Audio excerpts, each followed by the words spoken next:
영상을 보기 전에 구독과 좋아요 꼭 눌러주세요.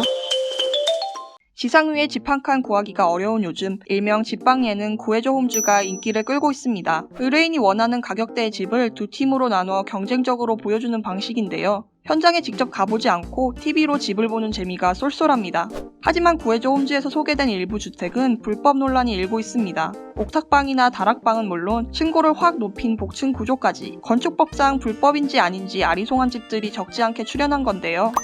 특히 내부 구조가 복층인 주택들이 논란의 주범입니다. 박나래가 소개한 한 주택은 천장에서 사다리를 내리는 독특한 방식으로 복층 구조를 이루기까지 했는데요. 물론 이런 복층 자체가 불법은 아닙니다. 하지만 주택을 복층으로 개조해 주거 공간으로 사용하려면 관련법을 철저히 지켜야 하는데요. 같은 복층이라고 해도 주거 공간으로 사용할 수 있는 복층이 있는가 하면 주거 공간으로 사용할 수 없는 복층, 그러니까 다락도 있기 때문입니다.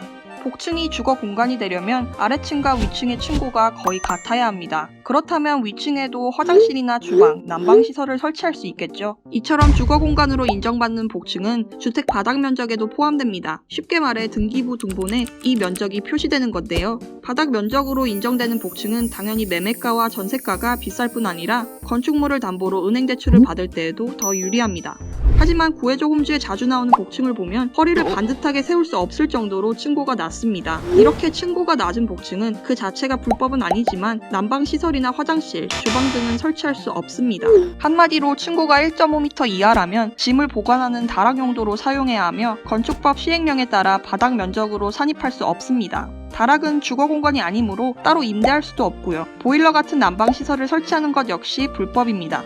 사실 건축법에는 이 다락에 대한 정의가 따로 없는데요. 다락 설치 기준도 지방자치단체마다 제각각입니다. 예컨대 지붕과 가장 가까운 최상층에만 복층을 허용하는 지자체가 있는 반면 최상층이 아니어도 복층이 가능한 지자체도 있죠. 이렇다 보니 복층 불법 논란이 끊이지 않습니다. 예컨대 충분한 높이가 확보되지 않은 복층을 주거 공간으로 사용하는 것은 건축법상 불법 증개축에 해당돼 원상복구 명령이 내려지고 이행 강제금이 부과됩니다. 펜션들 중 이처럼 층고가 낮은 복층을 객실로 사용하면 불법 영업에 걸릴 수 있습니다.